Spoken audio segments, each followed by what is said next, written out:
تین وسیلوں کا ذکر کیا، ایمان کا وسیلہ، اللہ کے ناموں کا وسیلہ، شخصیات یعنی پیارے آقا صلی اللہ علیہ وسلم یا اولیاء کرام، ان کے وسیلے کے متعلق ہم نے آخری جملے پر بات کی۔ آج وسیلے پر حتمی ہم بات کر رہے ہیں، آخری گفتگو کر رہے ہیں، اور یہ آخری گفتگو عمل کے اعتبار سے ہے کہ کیا کیا وہ عمل ہے جو ہم اللہ کے حضور وسیلے کے طور پر پیش کر سکتے ہیں۔ ہم نماز پڑھتے ہیں تو اس نماز کو بھی اللہ کے حضور وسیلہ بنایا جا سکتا ہے۔ قرآن کریم نے اعلان کیا، یا ایھا الذین آمنوا استعینوا بالصبر والصلاۃ، اے ایمان والو اللہ سے مدد طلب کرو، لیکن کس چیز کے وسیلے سے؟ کہا کہ آمنوا استعینوا بالصبر، صبر کے وسیلے سے، اور والصلاۃ، نماز کے وسیلے سے اللہ کی بارگاہ میں مدد طلب کرو۔ نماز بھی وسیلہ ہے، روزہ بھی وسیلہ، اخلاق، کسی سے اخلاق کا مظاہرہ کرنا یہ بھی وسیلہ، بھوکے کو کھانا کھلانا یہ بھی وسیلہ، مسجد تعمیر کرنا، مسجد کی خدمت کرنا یہ بھی ایک وسیلہ۔ اللہ کے نبی جناب ابراہیم علیہ السلام، آپ نے جب اللہ کے گھر بیت اللہ کو تعمیر کیا تو بیت اللہ کو تعمیر کرنے کے بعد اللہ کے حضور دعائیں کر رہے ہیں۔ اللہ رب الجلال نے ارشاد فرمایا، وَإِذْ يَرْفَعُ إِبْرَاهِيمُ الْقَوَاعِدَ مِنَ الْبَيْتِ وَإِسْمَاعِيلُ، کہ جب جناب ابراہیم اور جناب اسماعیل اللہ کے گھر خانہ کعبہ کی تعمیر کر رہے ہیں تو اللہ کے حضور دعا کرتے ہیں کہ ربنا تقبل منا انک انت السمیع العلیم، کہ بارنا ہم نے جو تیرے گھر کی خدمت کی ہے، ہم نے جو تیرے گھر کے بنانے میں اپنی خدمت کو پیش کیا ہے، یا اللہ اس خدمت کے وسیلے میں تیری بارگاہ میں دعا کر رہے ہیں کہ یا اللہ ربنا تقبل منا انک انت السمیع العلیم، کہ یا الہ العالمین ہماری دعائیں قبول کر۔ لیکن وسیلہ کیا بنایا؟ جو خدمت مسجد کی تھی، تو جو کوئی مسجد کی خدمت کرتا ہے، خواہ وہ پیسے دے کے کرتا ہے، صفائی دے کے کرتا ہے، جس انداز میں وہ خدمت کرتا ہے، اس خدمت کو بھی اللہ کے حضور وسیلہ بنانا یہ انبیاء کی سنت ہے۔ پیارے آقا امام الانبیاء صلی اللہ علیہ وسلم کی مشہور زمانہ حدیث مبارکہ جو آپ نے اکثر سماعت کی ہے، وہ اعمال کے وسیلے کی بنیاد پہ بڑی واضح حدیث ہے۔ آقا علیہ السلام نے صحابہ سے فرمایا کہ صحابہ تین بنی اسرائیل کے نوجوان گھر سے کسی کام کی غرض سے نکلے، جب رستے میں تھے تو شدید طوفان، شدید بارش آئی۔ شدید طوفان سے بچنے کے لیے انہوں نے ایک غار کے اندر پناہ لی، غار کے اندر پناہ لی تاکہ ہم اس طوفان سے بچ جائیں۔ اب اس طوفان کی وجہ سے اس پہاڑ کے اوپر جو پتھر موجود تھا وہ کھسک کے بالکل اس غار کے منہ کے سامنے آ گیا، اس طرح آیا کہ مکمل رستہ بند ہو گیا، نہ کوئی اندر آ سکتا تھا، نہ کوئی اندر سے باہر جا سکتا تھا۔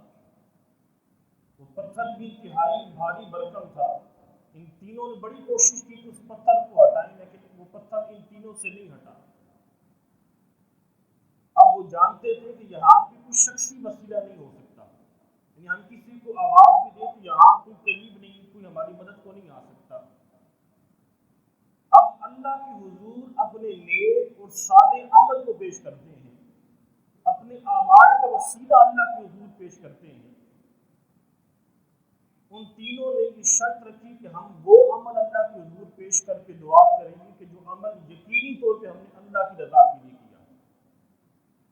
پہلا شخص بولا، پہلے شخص نے عرض کی کہ بار الہ، میرے پاس بکریاں اور دیگر جانوروں کا ریوڑ موجود ہے، میں شام میں جب بھی گھر آتا ہوں سب سے پہلے ان جانوروں کا دودھ اپنے والدین کو دیتا ہوں اور پھر اپنے بچوں اور بیوی اور خود پیتا ہوں۔ اے میرے مالک، ایک دن میں گھر آیا اور میرے والدین سو رہے تھے لیکن بچے اور بیگم جاگ رہی تھی۔ چونکہ میں سب سے پہلے آ کے اپنے والدین کو دودھ پیش کرتا تھا، والدین سو رہے ہیں۔ اب بچوں اور بیوی کی خواہش یہ تھی کہ ہمیں دودھ دے دے، ہم دودھ پی لیں، تو والدین جب اٹھیں گے تو دودھ پی لیں گے۔ یہ نوجوان عرض کرتا ہے کہ بار اللہ میں ساری رات کھڑا رہا، اپنے بچوں کو دودھ پہلے نہیں دیا، دودھ خود بھی نہیں پیا، اپنی بیگم کو دودھ نہیں پلایا، اور اگر یہ چاہتا کہ دودھ اپنے والدین کے قریب رکھ کے چھوڑ کے سو جاتا یہ بھی کر سکتا تھا، لیکن میں نے اتنی بات بھی پسند نہیں کی کہ میرے والدین اٹھیں اور اٹھ کر مجھے یہ کہیں کہ بیٹا دودھ دے، اتنی بھی زحمت کرے تو میں نے اتنی زحمت بھی برداشت نہیں کی۔ میں ساری رات وہ دودھ کا برتن لے کے اپنے والدین کے سر کی طرف کھڑا رہا۔ اے میرے مالک، جو میں نے اپنے والدین سے محبت کی، یہ جو میں نے اپنے والدین سے محبت کی، یہ محبت تیری رضا کی خاطر کی ہے۔ یا اللہ، اگر یہ میرا عمل قبول ہے تو اس پتھر کو اس جہانے سے ہٹا دے۔ آقا علیہ السلام فرماتے ہیں کہ اس عمل کو اللہ نے قبول کیا اور پتھر ہلکا سا کھسکا، لیکن اتنا نہیں کہ جس سے انسان گزر سکے۔ اب دوسرے شخص نے وسیلہ کیا پیش کیا؟ دوسرا شخص اللہ کے حضور دعا کرتا ہے اور التجا کرتا ہے، کہتا ہے کہ بار الہ، میری چچا ذات ہے، میں شروع سے اس سے بڑی محبت کرتا تھا،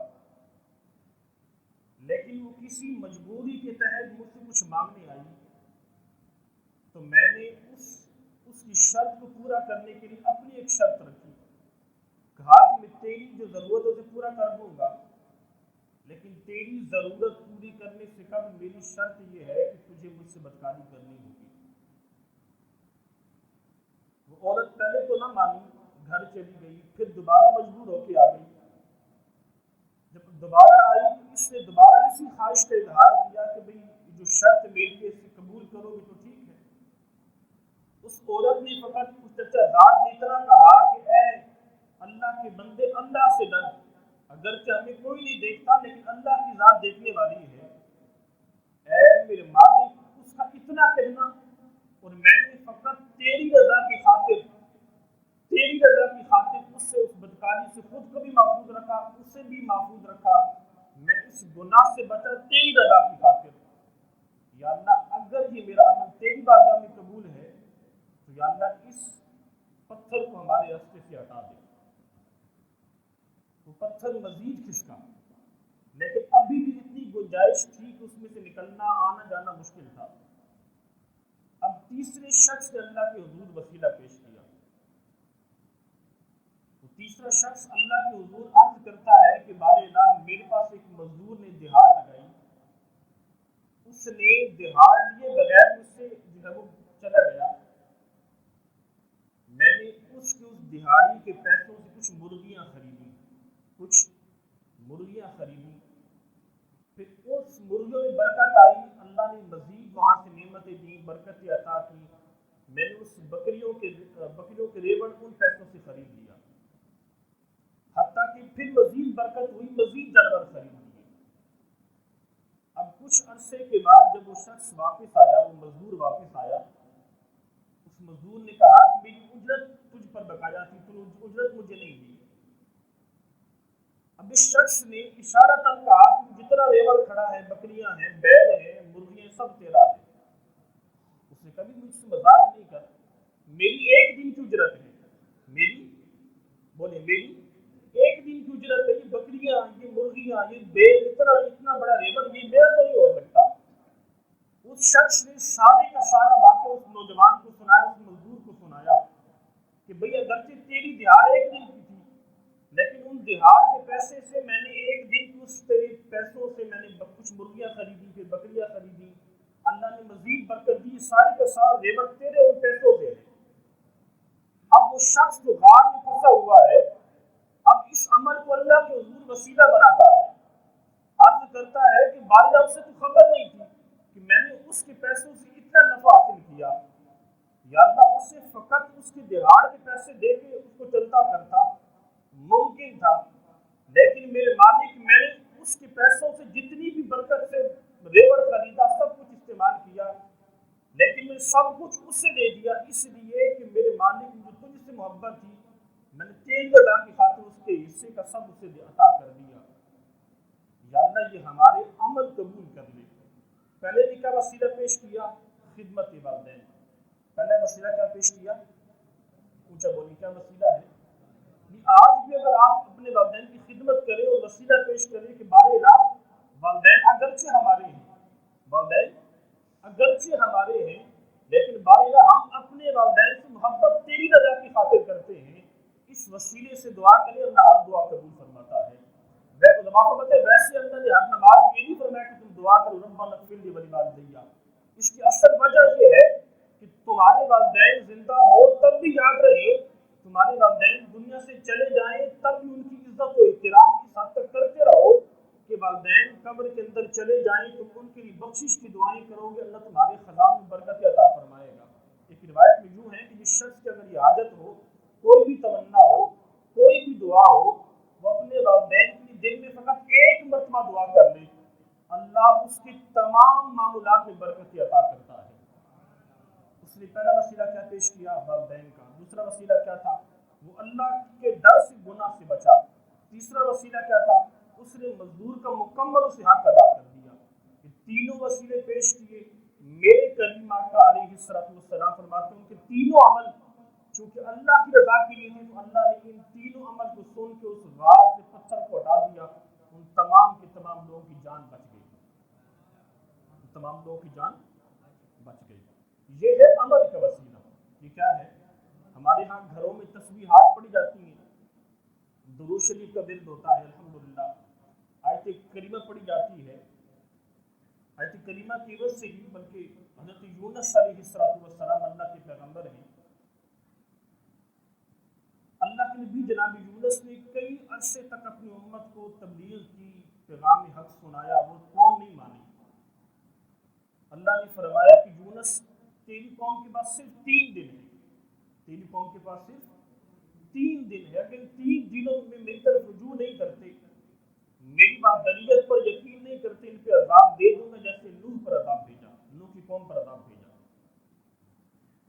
اب جناب یونس اپنی قوم کو اللہ کی طرف سے مہلت کا اعلان کرتے ہیں کہ تمہارے پاس صرف 3 دن ہے، تم نے ان 3 دنوں کے اندر اللہ کی حضور رجوع کرنا ہے، مگر تم سب کے سب عذاب میں مبتلا کر دیے جاؤ گے۔ اب 3 دن گزر گئے، اللہ کے نبی جناب یونس علیہ السلام نے جب دیکھا کہ 3 دن گزر گئے، قوم نہیں سدھری، قوم ایمان نہیں لائی، تو جناب یونس نے سمجھ گئے کہ جو کہ اللہ کی طرف سے اعلان ہے تو اب عذاب ٹلے گا نہیں، اب عذاب ٹلے گا نہیں۔ اللہ کے نبی جناب یونس اپنی قوم کو چھوڑ کے چلے گئے، اپنی قوم کو چھوڑ کے۔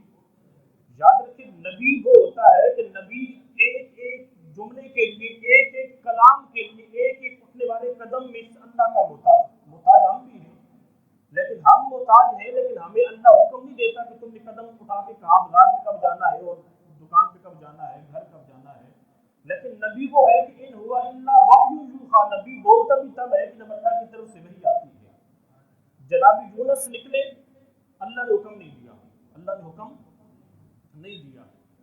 اب اللہ کے نبی جناب یونس اللہ کے حکم کے بغیر نکلے، سمجھنے میں ہماری سوچ سمجھ میں تو بڑی عام سی بات ہے، اللہ نے نہیں کہا تو اللہ کے نبی چلے گئے کی بات نہیں ہے، لیکن چونکہ جب مرتبہ اور مقام بلند ہوتا ہے پھر ہلکی ہلکی باتیں بھی شدت اختیار کرتی ہیں۔ یہ اللہ کے نبی کی لفظی تھی، یہ اللہ کے نبی کی بھول تھی، اس لیے کہ اللہ کے نبی نے بغیر اللہ کے حکم کے آپ منزل چھوڑ کر چلے گئے۔ جب چلے ایک سمندر کے کنارے پہنچے، ایک کشتی پر سوار ہو گئے، کشتی پر سوار ہوئے، وہ کشتی جب سمندر کے درمیان میں پہنچی تو بغل میں ایسی پھنسی کہ جو ہے وہ کشتی ڈوبنے کے قریب ہوئی۔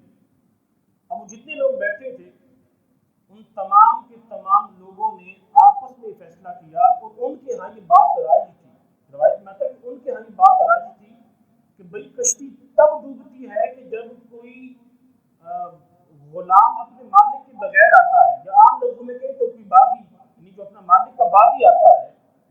لیکن یہ سمجھانے کے لیے عرض کرو، اب نبی چونکہ اللہ کے بندے ہیں، اللہ کے غلام ہیں، اب یہ بھی اللہ کے نبی یونس اللہ کے حکم سے بغیر آئے تو کشتی ببر میں آ گئی. ان سب نے کہا کہ چونکہ کشتی کا وزن زیادہ ہے تو ہم میں سے کسی ایک کو اپنی جان کا نذرانہ پیش کرنا ہوگا تاکہ سب لوگ بچ جائیں، سب لوگ. تو پھر اس میں کیا ہوا کہ قرآن اندازی کریں.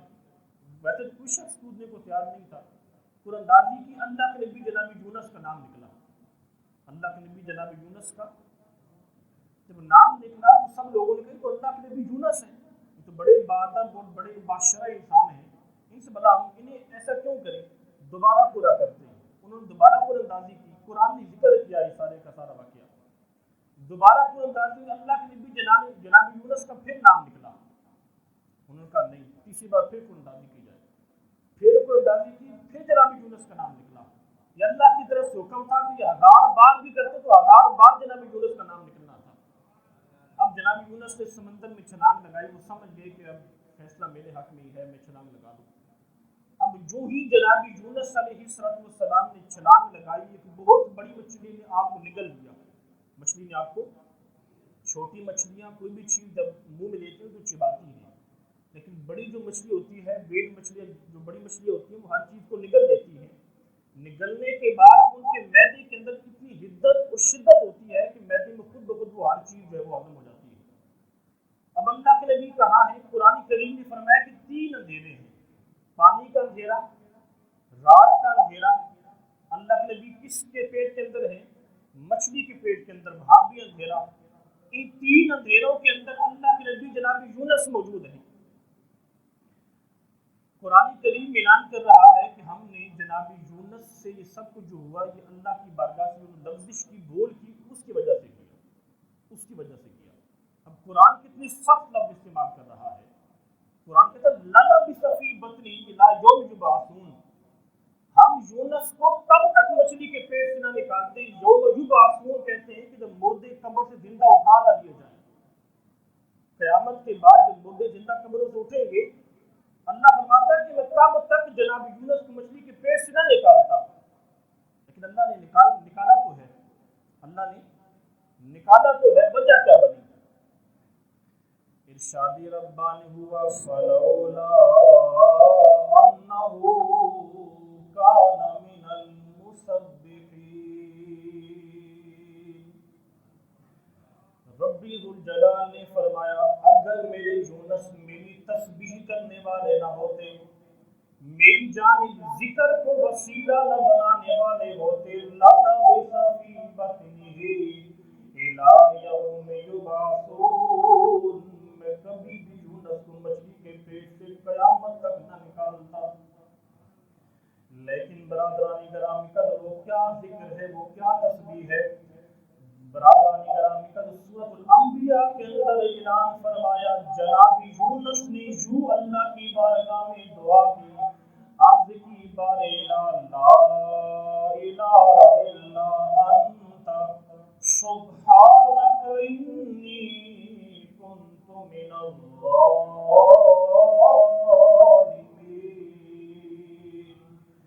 یا اللہ لا الہ الا تیرے سوا کوئی معبود نہیں، سبحانک فقط تیری ذات پاک ہے، انا کنا من الظالمین. یا اللہ میں نے اپنی جان پر ظلم کر دیا ہے، لیکن میرے مالک تیری بارگاہ میں تسبیح بیان کر رہا ہوں. یہ آیت کریمہ کو ہم اکثر گھروں میں پڑھتے ہیں، لا الہ الا انت سبحانک انی کنت من الظالمین. اللہ نے فرمایا کہ یونس تمہیں مچھلی کے پیٹ سے نہ نکالتا اگر تم یہ آیت کریمہ نہیں پڑھتے، کہ تم اگر آیت کریمہ نہیں پڑھتے. 3 اندھیروں میں سے اللہ نے نکالا اس آیت کریمہ کی وجہ سے. پیارے آقا علیہ السلام نے فرمایا کہ جو بھی شخص اپنی دعاؤں کے اندر یونس کی اس دعا کو شامل کر لے، اللہ اس کی دعا کبھی بھی رد نہیں فرماتا. اور ایک اور مقام پہ پیارے آقا علیہ السلام نے فرماتے تمہیں کوئی بھی تکلیف ہو، کوئی بھی پریشانی ہو، مچھلی کے پیٹ کے اندر جناب یونس موجود ہیں، اس سے بڑی پریشانی کیا تھی؟ لیکن آقا فرماتے ہیں کہ اگر تمہیں کوئی بھی پریشانی ہو، کوئی بھی تکلیف ہو، جو ہر تکلیف کے اندر یہ جملے پڑھے، لا الہ پڑھ لیں، لا الہ الا انت سبحانک انی کنت من الظالمین، جس نے یہ کلمات پڑھے اللہ ایک تو دوبارہ نہیں فرماتا اور اللہ ہر قسم کی تکلیف سے نجات عطا فرماتا ہے۔ کتنی بڑی تکلیف جناب یونس کی، پانی میں آکسیجن نہیں ہوتی، پانی میں آکسیجن نہیں ہوتی، مچھلی کے پیٹ کے اندر، معدے کے اندر، جہاں بڑی بڑی مچھلیوں کے معدے میں بڑی بڑی چیز بھی چلی جائے وہ چند منٹوں میں ختم ہو جاتی ہے، لیکن حضرت قتادہ فرماتے ہیں کہ اللہ کے نبی جناب یونس 3 دن اور 3 راتیں مچھلی کے پیٹ میں رہے، 3 دن اور 3 راتیں مچھلی کے پیٹ میں رہے، لیکن الحمدللہ اللہ نے پھر بھی آپ کو زندہ و حیات رکھا۔ یہ اللہ کے اختیار میں ہے، وہ اللہ ہی ہے جس نے انسان کو زندہ کیا، وہ اللہ ہی ہے انسان کو مردہ کرتا ہے، موت دیتا ہے، وہ مالک ہی ہے جو مرنے کے بعد پھر قبر میں زندگی عطا کرتا ہے۔ اللہ تعالی ہمیں اپنی حضور نمازوں کو عبادات کا وسیلہ بنانے، اپنی حضور دیگر جیسے ہم نے ایمان کے وسیلے کا ذکر کیا، اللہ کے ناموں کے وسیلے کا ذکر کیا، پھر سب سے اہم وسیلہ شخصیات کا ہے، لیکن شخصیات سے بڑا وسیلہ عمل کا وسیلہ ہے۔ میں نے جیسے پچھلے جمعے کی آخری گفتگو یہی عرض کی تھی کہ اگر عمل کمزور ہے تو یقینی طور پر شخصی وسیلے قبول نہیں ہوں گے، اس لیے کہ جب ہم اللہ کے حضور اپنے عمل کے بغیر وسیلہ لگائیں کہ اب اے میرے مالک اپنی حبیب کے صدقے عطا فرما، اب جب جس کو وسیلہ بنایا اس ذات کو ہمارے عمل کے متعلق پتہ چلی تو بدکردار آدمی ہے، یہ تو بے نمازی ہے، تو بتائیں ہمارے کریم آقا علیہ السلام کسی بے نمازی کے اللہ کے حضور صفات کریں گے؟ ضروری نہیں نہ بھی کریں، ان کے اختیار میں ہے، لیکن یقینی طور پر اس لیے نہیں کریں گے کہ ایسے لوگ میرے آقا علیہ السلام ایسے بندوں کو پسند نہیں کرتے جو اللہ کی نافرمانی کر رہے ہیں۔ تو اللہ کی فرمانبرداری پہلے، عمل پہلے، نمازی پہلے، اس کے حضور اخلاص پہلے، ان تمام عملوں کے بعد ان عمل کو بھی وسیلہ بنایا جا سکتا ہے، اور ان عمل کے ساتھ ساتھ دیگر شخصیات کو بھی وسیلہ بنایا جا سکتا ہے۔ اللہ تعالیٰ ہم تمام احباب کو اس آیت کریمہ کے وسیلے سے اور جناب یونس کی اس دعا کے وسیلے سے اللہ ہماری تمام مشکلات دور کرے، خصوصاً جو تکلیف کرونا وائرس کی صورت میں امت پر موجود ہیں، اللہ تمام احباب کو ہر